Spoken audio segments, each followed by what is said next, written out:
Hey guys, what's up?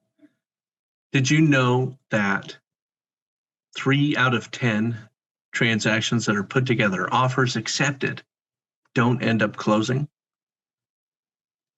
Stay tuned to find out how Peter and I are able to keep 9.9 out of 10 transactions together and get them to the finish line.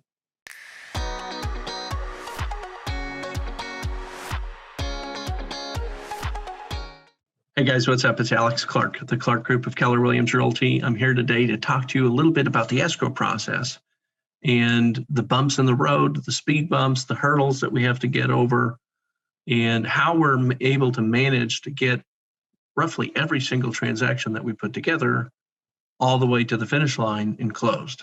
At the end of the day, our clients either want to sell a home or buy a home. They don't want to go pending and have a sale fail. So getting to the finish line is an important part of the process.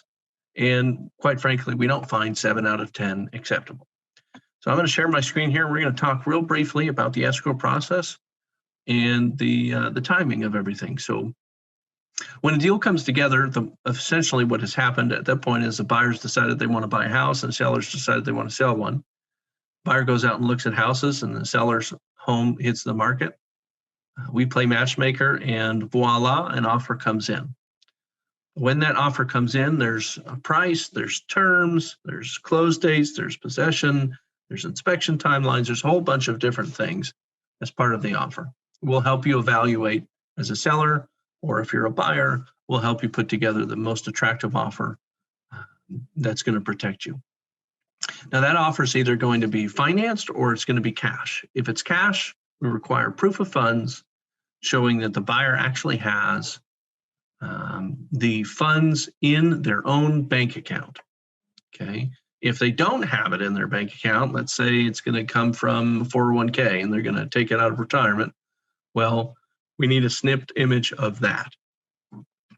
If you're a seller, what the seller's looking for is we want to see cash in the bank, not someone else's cash, hard money lender, not in a 401k. We want to see it really in their own bank account.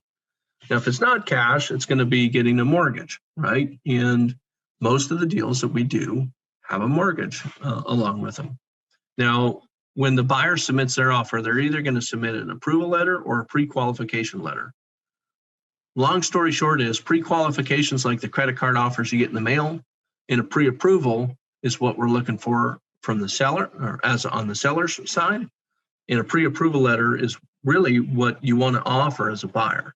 It makes your offer much more strong and secure.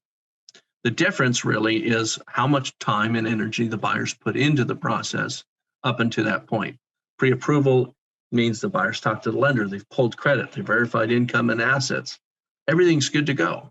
The pre-qualification, not so much. So we want to avoid that if possible. When the offer is accepted, no matter how many rounds of counters there go back and forth, when an offer is accepted, the next step of the process is earnest money. Earnest money is part of the buyer's down payment that's due up front. It's needed to create a legally binding contract, and it expresses how earnest the buyer is in buying the home. That earnest money is protected by 3 major contingencies at the bare minimum. And most of you know them already. We're going to walk through them real quickly here. The first is that the buyer's got to get final loan approval. Okay, that's typically 10 business days. And that means that the lender's got to go out and they got to make sure that the buyer's got all their ducks in a row. Now, I know I told you we're looking for an approval letter, that the lender's already done that work. Well, the underwriter's going to do the work now, and they're going to double check everything. Okay, assuming everything's good there, the next contingency that the earnest money is protecting or protected by is the inspection contingency.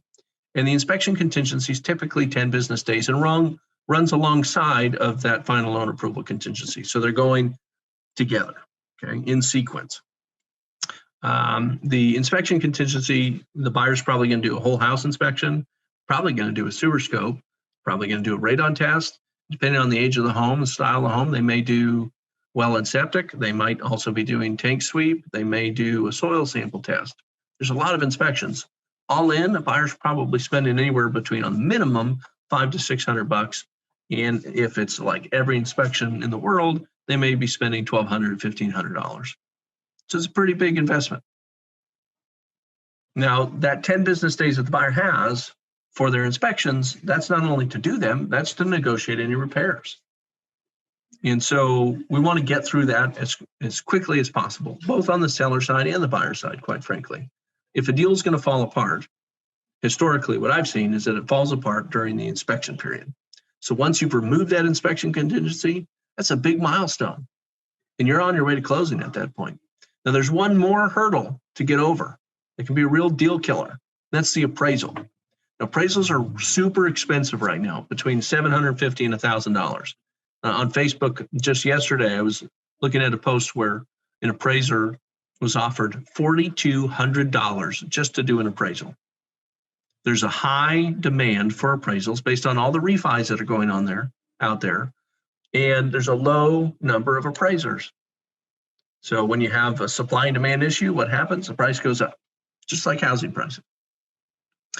So the bank hires the appraiser to go out and justify the amount that the buyer has agreed to pay.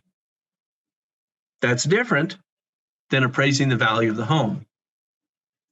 And that's not what the appraiser's been hired to do, okay? So the appraiser's only there to make sure the bank's not going to lose their shirt should they have to take the home back and foreclose on it.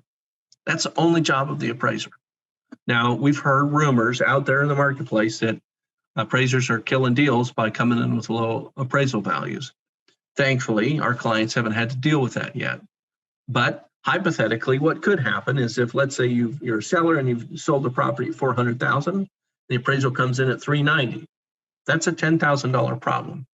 In a normal market, in a normal world where we aren't getting multiple offers and things are getting bid up and we're able to do a whole bunch of fun things, normally what would happen is the seller and buyer go, well, shoot, that sucks. And then the seller's got to drop the price in order to move forward. Otherwise, the buyer's going to walk because they don't want to overpay for property. But in today's world, things are a lot different. And oftentimes, assuming we have multiple offers, we're able to negotiate for our clients that the buyer is going to cover any gap in the appraisal, should one exist. Now, if we're representing a buyer, we do things a little bit differently. And to still give you that competitive advantage to get your offer accepted, meaning you won't have to necessarily come up with the gap, or at least the whole thing. After the appraisal comes in and the value's good and there's no conditions, the title company, which has been working all that time to make sure that the seller has the right to sell it and the buyer can buy it and that everything's going to be okay and that there aren't going to be any problems with title after closing, they're going to call the buyer and the seller and they're going to arrange their signings. Now, the seller and the buyers sign separately at different days or times, not together. And then a day or two later, the closing will happen. And at closing, that's just effectively when the county gives a recording number to the title company, you'll get a call from me saying, hey, congratulations, you've closed. It's official, it's recorded. And that's when the transfer of the property, the ownership of the property has occurred. I hope that's really helpful, you guys, and answers any questions you have about the escrow process. I know there's a lot of detail in there, and quite frankly, I left out a lot anyway. Feel free to ping me if you have any questions at all about the process or anything to do with real estate. I'm always happy to chat about it. We appreciate your business and your referrals of your family and friends. It's a large part of our business, and we want to be able to serve as many people as we're able to without those referrals. So thank you very much. Hope you enjoy this fantastic weather that we're having lately, and stay healthy. We'll talk to you guys soon.